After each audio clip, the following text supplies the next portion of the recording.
As they say in The Wizard of Oz, we represent the Lollipop Guild. Lollipop Guild doesn't know it as yet. But it's one of the few places I'd be the tall guy, so what the hell? Thank you much for subscribing, and or following. This is True Really News, and we mean you. And you haven't yet. What's wrong with you? So if you would, and then all of the other people who haven't yet, subscribe, and or follow This is True Really News. Now, I know what you're saying. How can you tell them to like or subscribe or follow This is True Really News when they're not listening and haven't liked or subscribed or followed it? That's where you come in. You go to their house. You hire a very large Russian man with an attitude. Send him to their house, and he'll work out ways that they will subscribe, and follow This is True Really News. I was thinking you could clandestinely infiltrate their house by going over for dinner. And from there, you get a look at the computer and just subscribe them.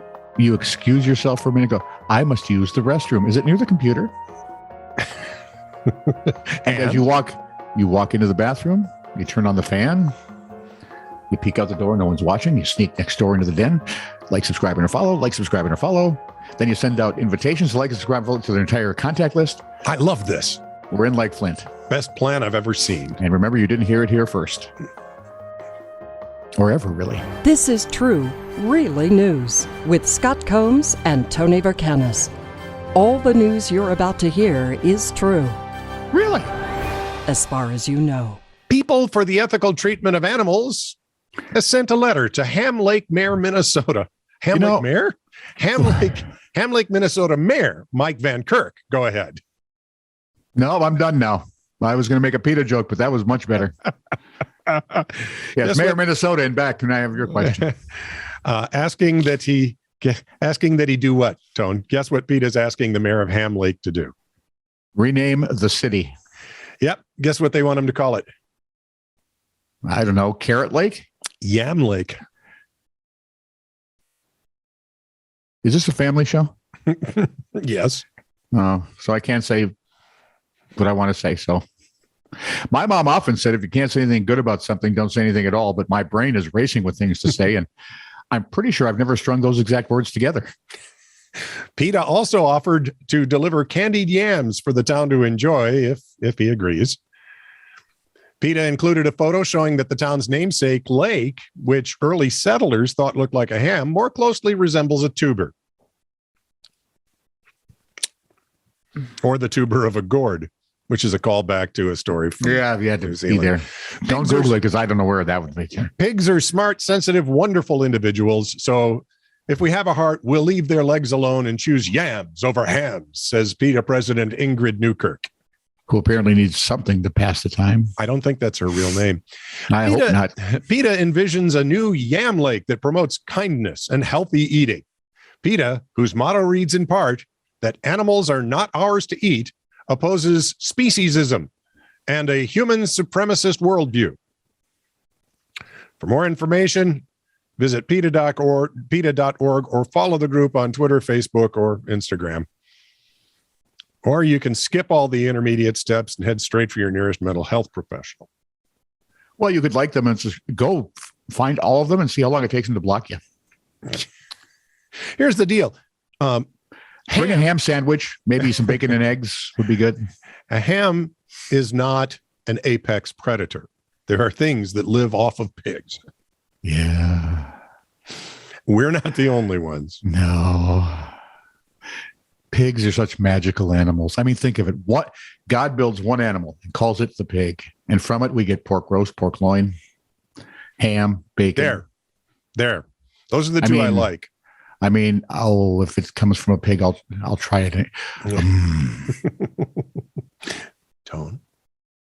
Which confuses me as to how Arnold Ziffel lived so long. Google it. In February, the Smoking Gun reports that 33-year-old Christina Blair of Albuquerque, New Mexico, began honking her horn and yelling obscenities at Gabriel Chavez while the two drove their cars on an Albuquerque road, which is good because if they're driving through Albuquerque living rooms, that'd be bad. Blair kept it on the road. Exactly. Blair told police she had become enraged upon seeing Chavez's vaccinated bumper sticker. Who cares? Let him get vaccinated. Oh, wait for it. After Blair hit Chavez's car with an object later revealed to be a water bottle at a red light, Chavez accidentally backed his car into Blair's. It was a boo-boo. It was a mistake. Yeah, right. I'm buying it. I'm buying it. The two pulled into a Walgreens parking lot where Chavez expected to exchange insurance information. Instead, Blair pulled a handgun from her car. Oh, good Lord. And racked that puppy up. Chavez, knowing that calling 911 is a better part of valor, police are able to use Chavez's cell phone video to acquire Blair's license plate info and track it to her residence. She's been taken into custody and booked on a count of aggravated assault with a deadly weapon. Dear, it's not that big a deal. Mm-hmm. Well, unless you're a federal employee and are forced to be vaccinated, then it's kind of a big deal. But other than that, you know what? If you want to wear a mask everywhere, wear a mask. And don't go to Philadelphia if you don't. All right, right. And actually, there are lots of reasons not to go to Philadelphia, and now they've just added one. and if you want to get vaccinated 100 times, get vaccinated 100 times. Although I'm beginning to think, because was it the CDC or the World Health Organization? So they're suggesting yearly shots for COVID. Yeah. And suddenly the cartoon that came out early in this run, where one guy is looking panicked and screaming, "What? You've only had 4 vaccinations? Are you trying to kill people?"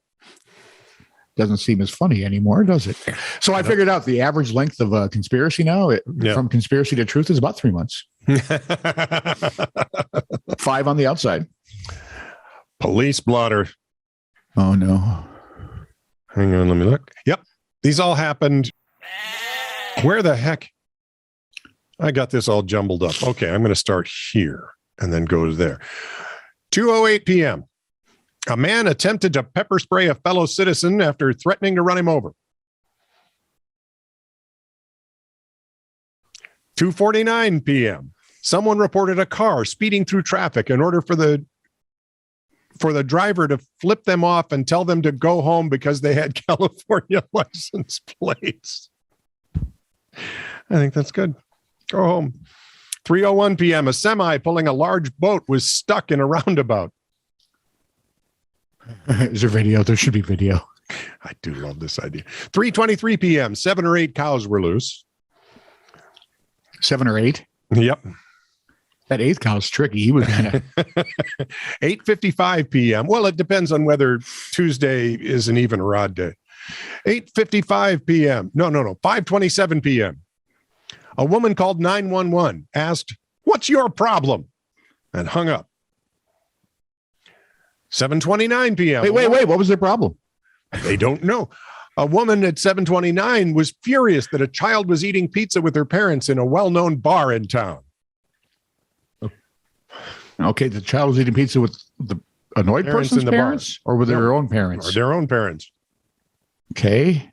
Right? 8:55 p.m. A man was very upset he couldn't leave a message for his girlfriend who is in jail. I can't tell you the number of ways that could go wrong. So, and at 9:02 p.m. Oh no, 4 or 5 cows were standing near the road. What did they do with the other 3? That's what or 4. I think this deserves quite an investigation. There could have been a muicide. Right. There could have been mass murder. I know that's utterly ridiculous. A 15-year-old poodle. Poodle. 15-year-old poodle. Yeah. And for those of us who've watched The Simpsons, it's very confusing. 15-year-old poodle's named Snowball. When we all know that, according to The Simpsons, cats should be named Snowball. And the poodle should be named his little helper, but that's a whole other thing. Where was I? 15-year-old poodle, Snowball, reunited with owner Kathy of Norfolk, Virginia. What had kept the two apart, you say? What had ever kept those two apart? About 5 years and 900 miles. Okay. Snowball, who arrived recently at the Cape Coral. Yeah, old Cape Coral, Florida. Yeah. Cape Coral. There. Shut up. It's the Coral Reef, right? Of course it is. No, it's only. All right, there's corals, corals. Oh, and corals. Well, there's also corrals. Yes. So the Cape Coral Animal Shelter in Florida, which has nothing to do with the music and or places where horses are kept. showed up with matted fur, infected eyes and ears, and severe dehydration. Oh, poor pup. Puppy was in tough shape. It seems that Snowball had gone missing from Kathy's house in Norfolk about 5 years ago. But thanks to the microchip Kathy had implanted in her bestie, the poodle was quickly identified. And Kathy booked a flight shortly after receiving a call from the shelter. According to Fox 4 Southwest Florida, Boom, boom, boom. Snowball's eyes have been treated, his vaccinations updated, and his new health certificate will allow him to fly home with Kathy. Thank you. Thank you very much. You know, that reminds me of, have you ever seen Rick and Morty? Never. Not I have friends. I have friends who keep telling me I should watch Rick and Morty, and I keep telling them off. Well, Snowball, because my youngest granddaughter likes it. Yeah, the Snowball, their dog, was Rick and Morty have a dog named Snowball. Yep, and he became sentient and developed robots and all kinds of things. And finally the dog, Summer, the sister, and he says, "Where are my testicles, Summer?" This is going to be an awkward conversation. Yeah, that's a pretty funny episode. Yeah. An unidentified Californian has learned firsthand what Cheetos' slogan, dangerously cheesy, actually means. Oh, no. During a visit to Cornville, Arizona, the person in question left the hatch of their Subaru open overnight with a bag of Cheetos in plain sight, and probably smell for that matter. The enticing cheesy snack attracted the attention of a wild javelina. Now, javelinas, as you know, are medium-sized animals that look similar to a wild boar. They have mainly short, coarse, salt and pepper colored hair, short legs, and a pig-like nose. Huh. After jumping inside, the hatchback closed on our unsuspecting javelina, who was too busy devouring the Cheetos to notice. Upon discovering it was trapped, the javelina did what any self-respecting desert-dwelling pig-like animal would do. And that would be? Tore off a portion of the dashboard, the passenger door interior, and knocked the vehicle into neutral. Well, a good-sized dog could do that, too. Causing it to roll out of the driveway and across the street, stopping under some trees. Our crack... Or a 5-year-old boy could do the same thing. Exactly. Yeah. Well, Ian did it at 18 months. He was an overachiever. He got out of the car seat, pulled the thing into drive. My wife was picking up a friend who was going to have a baby and taking her to the hospital. Well, this should have helped kind of pick up the old contractions, I'm thinking. Sort of taught the wife that you take the keys, you turn the car off. In any case, don't let the child alone in it. Right. Our crack titter investigative team poured over the police reports. Yes, but there is no mention of which style of Cheetos, crunchy, flamin' hot, cheddar jalapeno, or puff, set off the unfortunate events. Beg 'em, Deno. I'm guessing if it's a javelina, it was the cheddar jalapeno.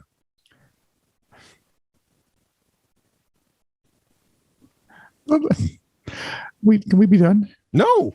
Oh, You got to do another story because I have no more. I don't want to. Move. You. Fine. The Lang family of...